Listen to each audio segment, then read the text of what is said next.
రేవంత్ రెడ్డి గారిని ఒక సవాల్ చేస్తున్నా. నీకు నిజంగా దమ్మున్నోడివైతే, ధైర్యం ఉన్నోడివైతే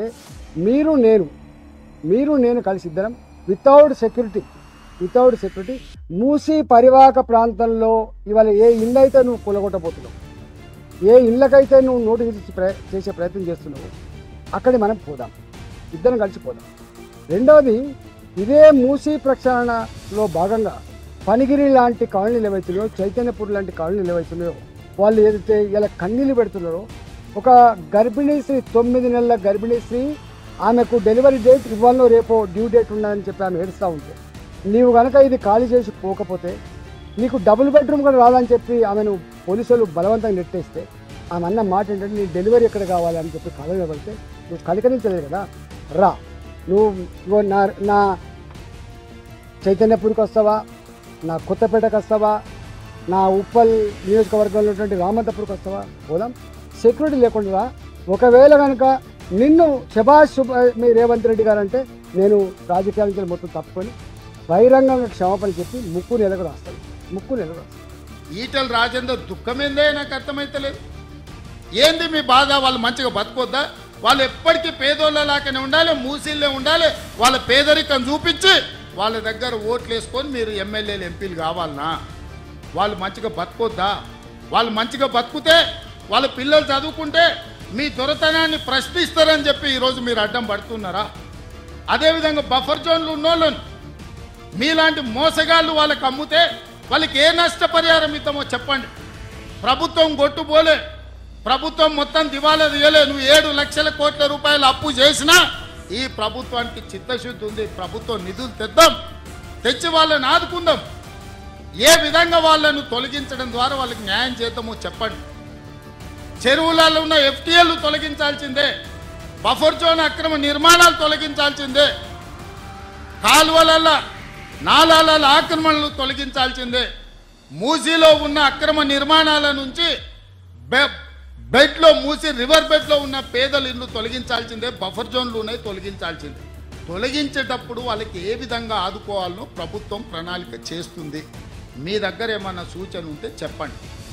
మొదటి ప్రణాళిక మూసీ రివర్ బెడ్లు ఉన్న వాళ్ళకి డబుల్ బెడ్రూమ్ ఇల్లు ఇచ్చి తవ్వకర్సులకు కూడా 25,000 రూపాయలు ఇస్తున్నాం.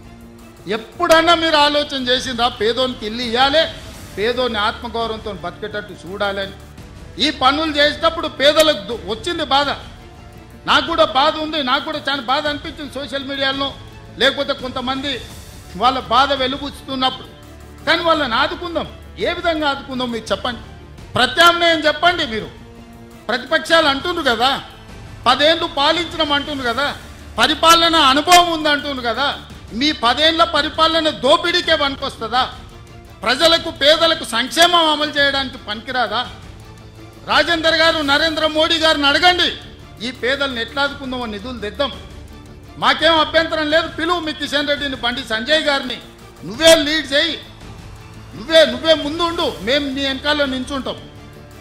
10 ఏళ్ళు మంత్రిగా చేసినావు కదా రాజేందర్ గారు, రాష్ట్రంలో నీకు అనుభవం ఉంది కదా, ఈరోజు ఎంపీ కదా, మీ నాయకుడు నరేంద్ర మోడీ ప్రధానమంత్రిగా ఉన్నాడు కదా, నువ్వే మా ముందు వరుసలు నిలబడి మేము మీ వెనకాల ఉంటాం. నా మొత్తం మంత్రివర్గాన్ని తీసుకొని వెనకాల వస్తాం. మోడీ దగ్గరికి పోదాంపా, ఓ 25,000 కోట్ల రూపాయలు ఇప్పి. ఎవరు వద్దన్నారు? లేదు. ప్రభుత్వం ఏం చేయాలనో చెప్పు. ఇల్లు లేని పేదవాడికి ఇల్లు ఇవ్వడం నేరమా? వాళ్ళ పిల్లలకు చదువు చెప్పించడం నేరమా? వాళ్ళ ఇల్లు తరలించడానికి 25,000 రూపాయలు వాళ్ళకి తోవ ఖర్చులకు ఇవ్వడం నేరమా? అవి చేస్తుంటే మీరు ఎందుకు అడ్డం పడుతున్నారు? బఫర్ జోన్లు ఉన్నోళ్ళకి కూడా ఒకవేళ 2 అంతస్తులు ఇల్లు ఉంటే వాళ్ళ నష్టపరిహారం ఏం చేద్దామో చెప్పండి. మీరు వాళ్ళని తొలగించొద్దు. వాళ్ళ జీవితాలు ఎప్పుడు మూసిల్నే ఉండాలి, ఆ మురికిలోనే మునిగిపోవాలి, ఆ మురుగులోనే చచ్చిపోవాలనా? కింద నల్లగొండ జిల్లా ఎల్బీ నగరు, మహేశ్వరము, ఇబ్రాహీంపట్నము, మునుగోడు, తుంగతుర్తి, నకరేకల్లు, భువనగిరి, ఆలేరు, ఇవన్నీ మూసీ ప్రాజెక్టు కింద 40,000 ఎకరాల ఆయకట్టు ఉంది. ఇక్కడి నుంచి అక్కడికి మురుగునీళ్ళు పోయి ఒక పక్కన ఫ్లోరైడ్, రెండో పక్కన మూసి మురికి నల్గొండ జిల్లా ప్రజలు బతకలేని పరిస్థితిలో ఉంటే ఆ నల్గొండను ప్రక్షాళన చేయడానికి ఈరోజు ఒక ప్రయత్నం చేస్తుంటే దాన్ని అడ్డుకుంటుంది. రేపు పొద్దుగాలు ఏ మోకం పెట్టుకొని నల్గొండలు తిరుగుతావు కేటీఆర్? నువ్వు నల్గొండల కాలు పెట్టు పో. ఈరోజు భువనగిరో, ఆలేరో, నకరేకల్లో పోయిరాపో ఒకసారి. పోయి వస్తే నీకు హరీష్ రావుకి అక్కడ ఏముందో పరిస్థితి తెలుస్తుంది. మూసి మురుగుతోనే అక్కడ పంటలు ఎట్లా కలుషితమవుతుందో పోదంపా. అక్కడ నీళ్లు తాగి పశువులు చచ్చిపోతున్నాయి. అక్కడ పాలు కూరగాయలు కూడా తినలేని పరిస్థితి ఉన్నాయి. ఆకు కూరలు కూడా ఈ కలుషితమైన నీళ్ల వల్ల ఎంత కాలుష్యం వచ్చి ఎంత విషంగా మారిందో నల్గొండ జిల్లా. ఈరోజు వాళ్ళు విషం దిగమింగుకొని నల్గొండ ప్రజలు బతుకుతున్నారు. ఇవాళ విషాన్ని దిగమింగుతున్నది నల్గొండ. ఆ నల్గొండను బాగు చేయడాలంటే మూసి ప్రక్షాళన చెయ్యాలి.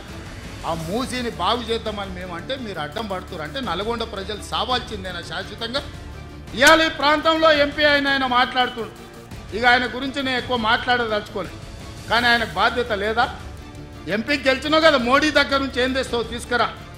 గుజరాత్లో అహ్మదాబాద్లో సబర్మతి రివర్ ఫ్రంట్ నరేంద్ర మోడీ కట్టుకోవచ్చట, కానీ నరేంద్ర మోడీకి ఊడిగం చేస్తాడంటే కానీ మూసీ రివర్ ఫ్రంట్ మాత్రం తెలంగాణలో కట్టొద్దంట. ఏం న్యాయమా ఇది? ఇక్కడ ఉన్న ప్రజలే కాదు, నువ్వు కూడా బతకనీకి వచ్చినోనివే. నువ్వు బతకనీకి వచ్చినావు, ఓట్లు వేయించుకున్నావు, ఎంపీ అయినావు. కానీ వాళ్ళు మాత్రం మూసీలు అదే మురికి కూపంలో ఉండాలనా? వాళ్ళందరినీ చక్కదిద్దాల్సిన బాధ్యత నీకు లేదా? రా, ఈటల రాజేందర్ ఇద్దరం కలిసి మోడీ దగ్గరికి పోదాం. పోయి 25,000 కోట్లు తీసుకొద్దా, మూసీలు ఉన్న పేదోళ్ళకి పంచి పెడదాం, ఇల్లు కట్టిద్దాం, డబుల్ బెడ్రూమ్ ఇల్లు కాదు మంచి కాలనీలు కట్టిద్దాం. వాళ్ళకు 40 లక్షల కోట్ల బడ్జెట్ ఉంది కదా మోడీ దగ్గర. హైదరాబాద్ నగరానికి 25,000 కోట్లు ఇవ్వలేడా? చేబెల్ల మీరే గెలుస్తారు, సికింద్రాబాద్ మీరే గెలుస్తారు, మల్కాజ్గిరి మీరే గెలుస్తారు, మెదక్ మీరే గెలుస్తారు, నగరం చుట్టూతో మొత్తం మీరే గెలిచింది కదా ఈటల రాజేందర్ గారు. మోడీ దగ్గరికి వెళ్ళి ఏం తెద్దామో రా పోదాం. నాకేం బేసిజాలు లేవు. రాజేందర్ గారు రండి సచివాలయం, ఏ ప్రతిపాదన తెస్తారో తీసుకురండి. కేటీఆర్ హరీష్ రావు మొదటి రోజు మాట్లాడతారు, తెల్లారా జిరాక్స్ కాపీ తీసుకొని ఈటల రాజేందర్ మాట్లాడతారు. ఏందా ఈ భాగవతం ఏమనికి అర్థమైతే లేదా? 10 ఏళ్ళు వాళ్ళతో మంత్రుండి నువ్వేం వెలుగబెట్టినో తెలంగాణ సమాజం గమనిస్తలేదా? గౌరవం పెట్టుకోండి రాజేందర్ గారు. మీరు మిమ్మల్ని గౌరవించాలనే మేము అనుకుంటున్నాం, కానీ మీరు ఆ గౌరవం నిలబెట్టుకునే పరిస్థితి లేదు. మీరు పార్టీ మారినరు, వేరే పార్టీ ఎంపీ అయినరు, కానీ పాత వాసన మాత్రం మీకు పోతలేదు. ఆ గత్తర వాసన అట్లనే మీతో కొడుతుంది, గత్తు వాసన. నేను ఇవాళ సూటిగా వారికి సూచన చేస్తున్న ఈటల రాజేందర్ గారు, మూసీ పరివాహక ప్రాంతంలో ఉన్న పేదలకు ఇళ్ల పట్టాలతో పాటు ప్రధానమంత్రి ఆవాస్ యోజనలో ఇల్లు కట్టిద్దాం. మీరు రాండి, నరేంద్ర మోడీ దగ్గరికి వెళ్దాం, నేను వస్తా, నా మంత్రివర్గాన్ని మొత్తం తీసుకొని వస్తా. మాకేం బేసిజాలు లేవు నరేంద్ర మోడీ గారిని కలవడానికి. వారు ఈ దేశానికి ప్రధానమంత్రి. మనం లక్షల కోట్ల రూపాయల కేంద్రానికి పన్నులు కట్టినాం. 25,000 కోట్లు ఆయన దగ్గర తీసుకొద్దాం, మీరు రండి. అదేవిధంగా హరీష్ కేటీఆర్ కూడా నేను చెప్తున్నా, మీరు ప్రతిపక్షం అంటున్నారు కదా, రండి సచివాలయం 4 రోజులు కానీ లేవకుండా కూర్చుందాం, చర్చ చేద్దాం. చెరువులు ఆక్రమించుకున్నాడు ఎవడు? ఈ ప్రభుత్వం సిద్ధంగా ఉంది. ఏ పేదవాడి కన్నీళ్లు మేము చూడదలుచుకోలేదు. ప్రతి పేదవాడికి ప్రత్యామ్నాయం చూపించాలన్నదే నా ఆలోచన. ఇవాళ మూసీలో ఆ దోమలు, ఆ కంపు, ఆ కలుషితంలో బతికే కంటే ఒక మంచి డబుల్ బెడ్రూమ్ ఇల్లు ఇచ్చి వాళ్ళు బతకడానికి ఉండడానికి ఇచ్చి వాళ్ళకు పని కల్పించి వాళ్ళ పిల్లలు చదువుకోవడానికి ప్రభుత్వం ఏర్పాటు చేస్తే